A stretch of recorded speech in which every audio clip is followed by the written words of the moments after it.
Okay, let's go on to the next task. We need to create a press event on the list item to navigate to the second page. But first, we need to create that page. We are not going to create the page from scratch. In this case, we are going to open the first application that we did, the create new equipment, and copy that page into this application. So let's open a new window with the designer, select the application, go to the page, press the right button and copy.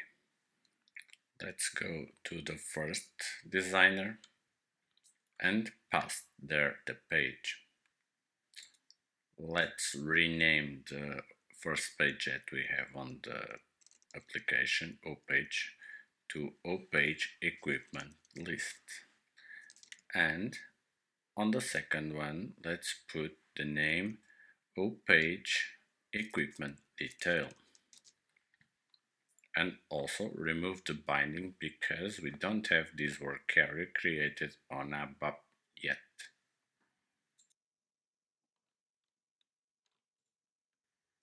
Let's activate the application. As you can see, we have a pop-up error saying that we have a duplicated object. In this case, we have two H boxes. Let's rename one of them and once again activate the application. Now we don't have any error.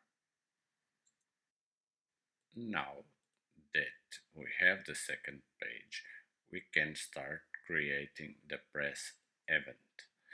Let's choose the list item, choose the press event and open the JavaScript code.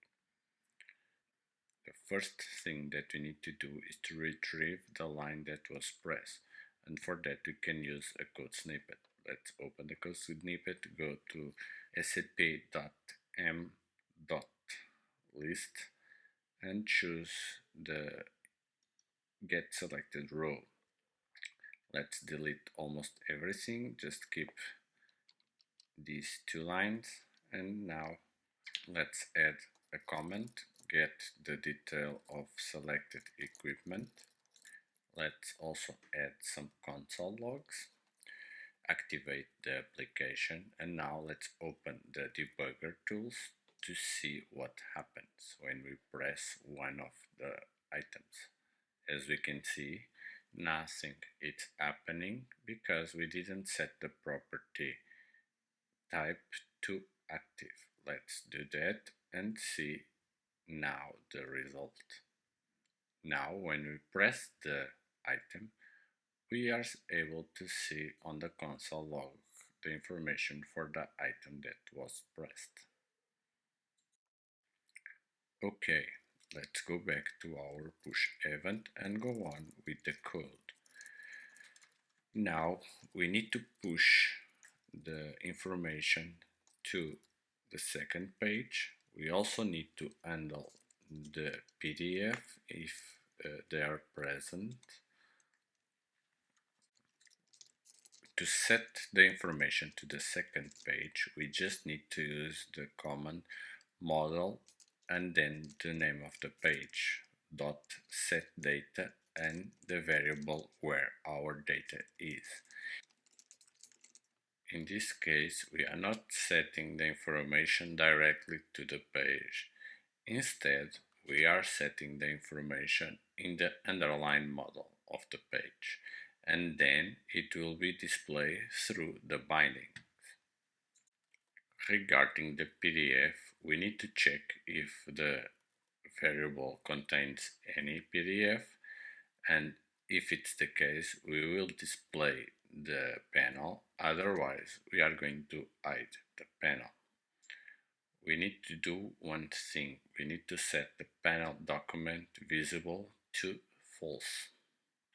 Let's activate the application and go on with the code. Now we are able to set the command to navigate to the second page, and for that we can use a code snippet. Let's press on the right button and search for the navigate inside the others. In our case, we want to use the first one, op.2, and the name of the page we want to navigate. Let's activate the application and try our first navigation. Looks like we are having some type of problem. Let's open the debug, and yes, we are having a JavaScript error. In this case, it's the model command that we use that it's giving the error, because we don't have any model assigned to the page. As you remember, we unbinded it when we copied from the other application. To correct this, let's jump into Eclipse and create the work area. Let's go back to the application and bind it to the page. Once more, let's activate the application and test the event. And now we are able to navigate. As you can see, we don't have any information being displayed. And why this is happening? Because the name of the work area on the other application was different. Let's change the bindings to our work area. Let's do for now just 2 and activate the application, and now we have some information. Okay, now we can proceed to the other ones and change the bindings. One additional thing, if you noticed, the input fields are editable as soon as we enter the application, and we don't want that. So let's change also at the same time the property editable to false.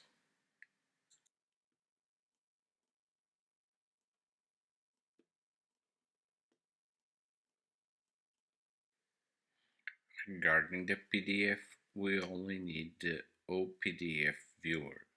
The other ones we can delete it. Now that everything was changed, let's activate and see the complete information on the page. As you can see, we are not able to navigate back. We need to include a button on the top of the page. And for that, we just need to set one property to through on the page. In this case, it's the show nav button. Now that we set it to through, we need to include an event. Let's scroll up and open the JavaScript for the nav button press. Let's start by including the command to navigate to the previous page. We can use the code snippet that we used earlier. Let's choose in this case only the op.back. Let's activate and see the navigation in process. Now let's change the bar on the footer on the second page.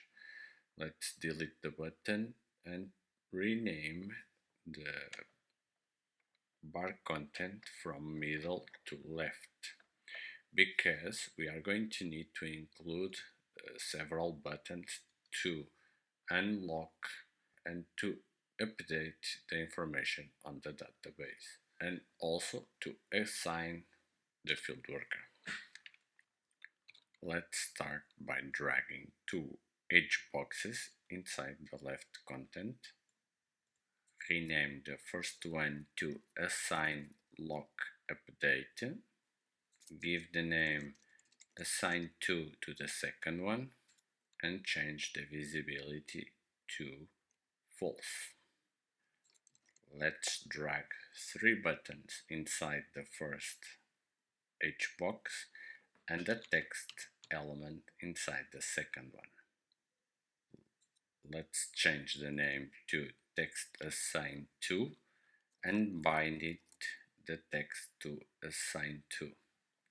Let's rename the first button to button assign check to worker, and also change the icon to activity individual. Let's change the text to assign and change the type to accept. Let's go for the second button. Let's rename it lock and lock. Let's choose the icon lock. To improve the distance between the buttons, let's add a style class margin. In this case, we want a small margin in the beginning and in the end. Let's jump to the third button and rename it to update information, because this one should only be available when we are in edit mode. We need to set the editable to false. Let's also add the text update information. Let's activate and check it on the second page. Okay, so we can see that we have all the buttons on the lower left corner, but the one on the middle should be in red. So let's go to that one and change the type to reject. Let's activate and check it again. The third button should also be highlighted in blue. So let's change the type to emphasize.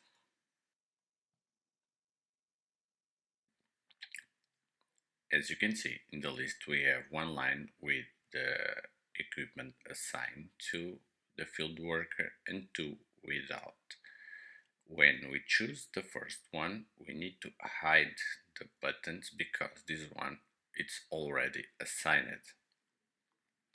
To do that, we need to go to the press event of the list and put there the logic to hide the H box that contains the buttons and show the one with the text. Let's start by creating an if and check it if it's assigned. If it's true, we need to set a new text on the text assigned to object. In this case, we want to display assigned to and the name of the field worker. Let's also hide the hbox assign lock and update and set the other one to visible through. In the else statement, let's do the other way around. We show the assign lock and update and hide the assign to. Let's activate, and we have an error. We misspell the visible. Let's correct this. Once more, let's activate and check the outcome.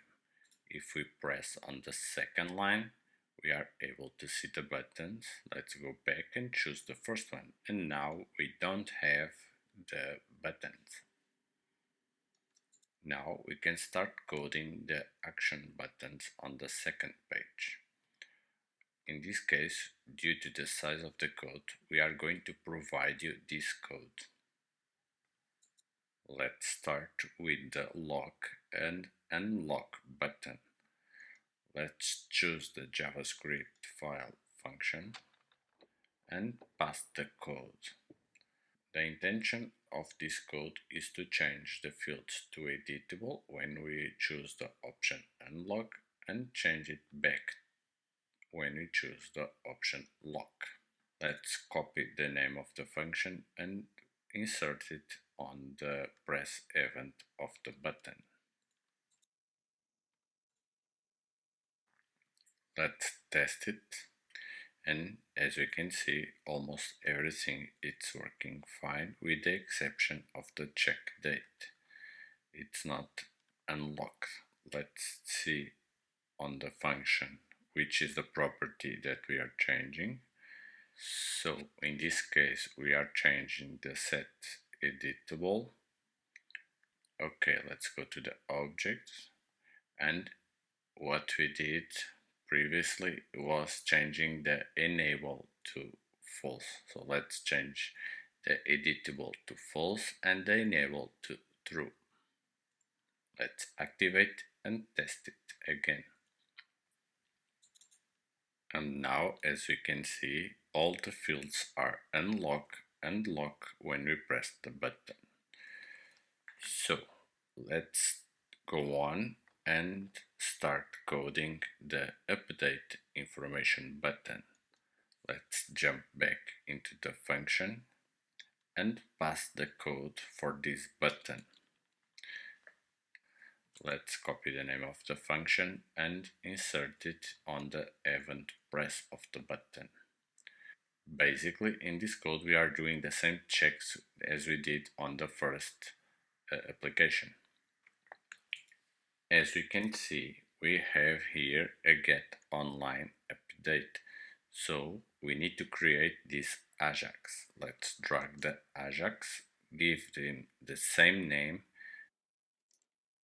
go to the model and tick the send for the global structure equipment. Now we need to jump into the Eclipse and code this action. Let's fast forward.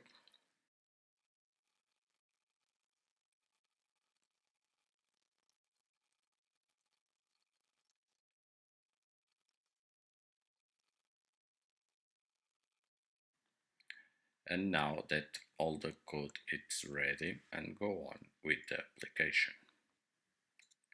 Let's see if everything is working fine. So let's choose the second item. Let's change the location from 1 to 3 and add a 2 in the end. Let's update the information. Let's go back and choose the same line, and as we can see, the information was updated. Let's do the same for the name, but instead of pressing the update, let's just go back and let's choose the same line, and in this case nothing was updated. Let's change the name to mouse 2 again, and this time let's press the update. Let's go back and refresh the list. As we can see, when we refresh the list, the name changed to the new one. In order to help the user, we should perform this task automatically. So let's go to the nav back button and perform the logic to trigger the call and update the information. We should also show a pop-up saying that the list was refreshed. Additionally, we need to do some tasks. Each time we navigate back, we need to reset the page to the original design. So let's set the oPanel document visibility to false and the variable original part number to empty. Let's activate and go into the second line. Let's change back the values, location and name. Let's update the information and press the back button. As we can see, we have a JavaScript error. We entered the wrong Ajax ID. Let's correct this and activate the application. Let's choose the second line and change the name to mouse 12. Let's update and go back. And we still have a JavaScript error.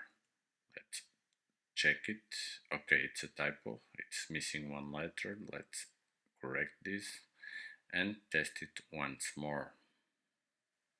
Let's choose the second line. Let's change the mouse 12 to mouse, update, go back, and now it's working fine.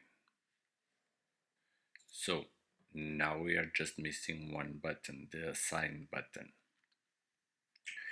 When we press this button, we want to open a dialog.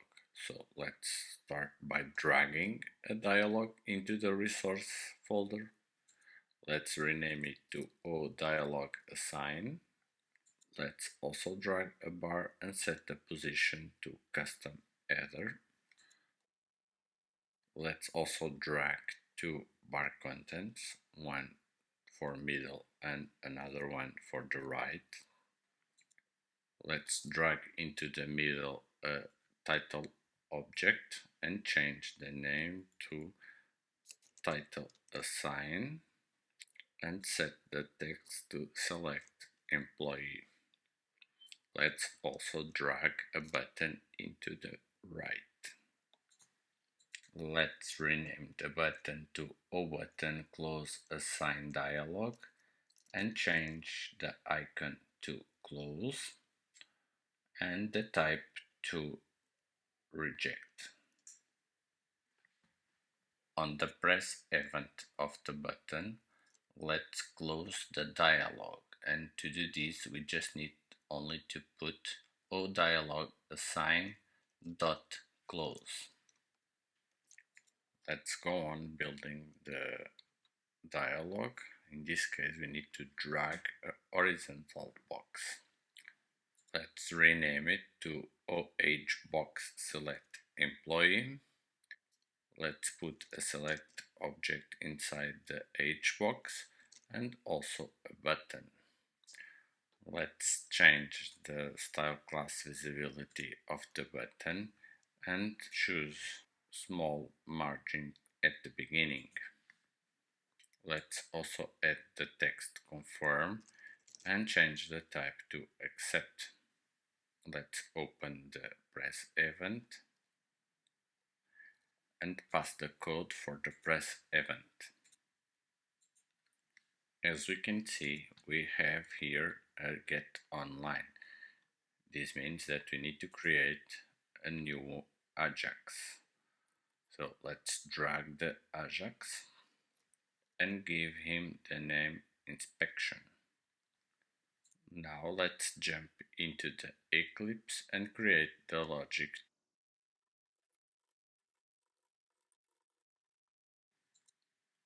Let's fast forward.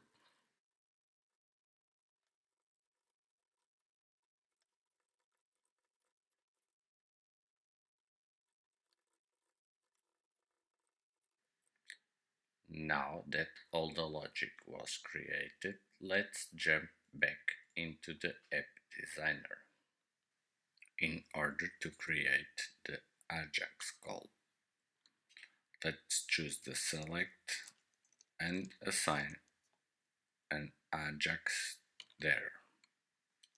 Let's jump back to the Eclipse and create the logic to retrieve the field worker and the creation of the inspection. Let's fast forward.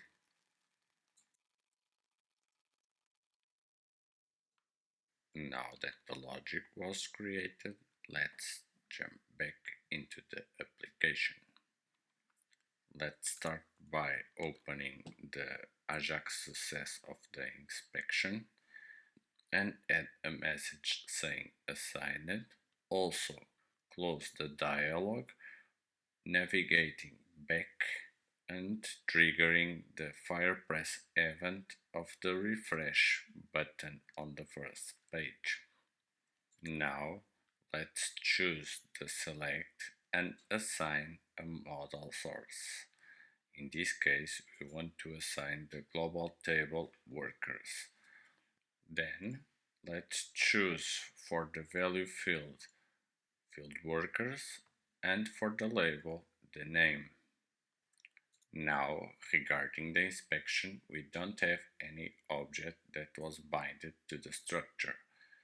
In this case, we are going to use a specific object for this.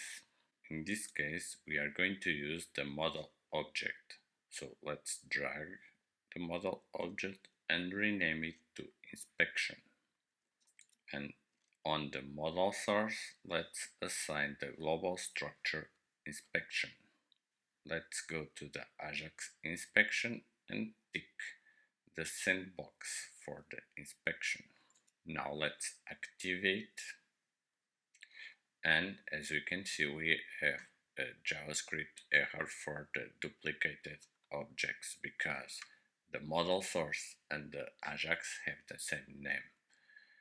Let's change the Ajax name but not the Ajax ID, only the name. Due to this change, we also need to update the code where the Ajax was called. So let's test it. Let's press the assign button and nothing happens. Let's check the debugger and no JavaScript error. Looks like we forget to add the code to open the dialog on the button. So let's choose the button and add the code.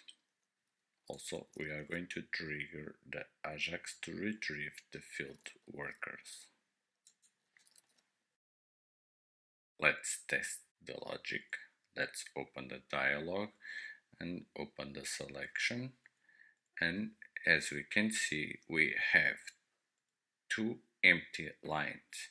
This means that the information is being retrieved, but it's not being displayed because we didn't tick the box to show the key field. Let's choose the selector and search for the checkbox where we can show the key fields also. Once more, let's activate the application and retest it.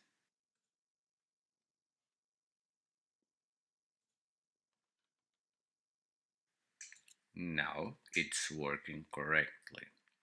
Let's jump into the ABAP to check if the Z equipment table was updated correctly, and it was.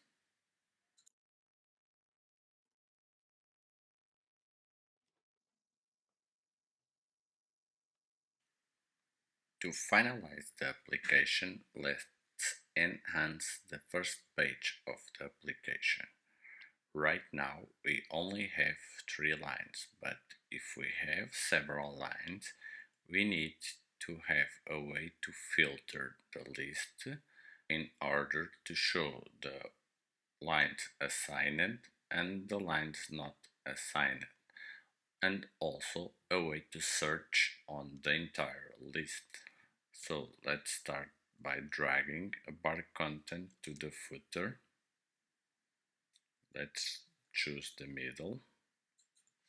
Let's drag a segmented button and 3 segmented items inside the segmented button.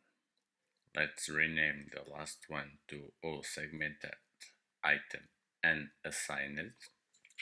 In the text, let's also type and assign it, and the same in the key. Let's add the key on the middle one. In this case it will be assigned, and the same on the text. On the first one, let's put all in the text and in the key. Let's rename the first one to segmented button item all, and the one in the middle to segmented button item assigned. Now let's go to the segmented button and rename it to O segmented button filter. Let's open the event selection change. Now let's create the code. In this case we want to check if the selected key is all. Let's remove all filters. If the selected key is assigned, let's show only the assigned.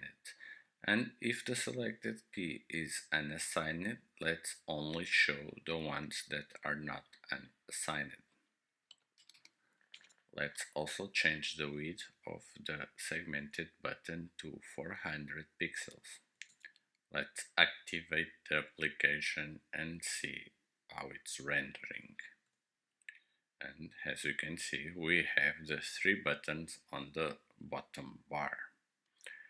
Now let's create the code for the filters. let's drag a new script file and rename it to filters and paste the code into it. Once more, let's activate the application and test to see if the filters are properly working. And they are. Now, the only thing missing is the search bar to allow us to search for one equipment. So let's drag it to the footer. But first we need to add a bar content to the right.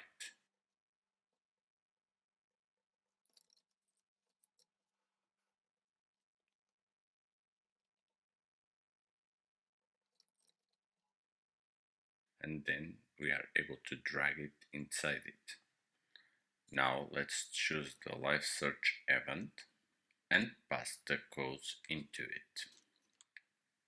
Let's activate and test it. As you can see, if we type an M, it starts automatically filtering the information. And with this we conclude this application. I hope that you enjoyed this video and I'm looking forward to see you on the next ones.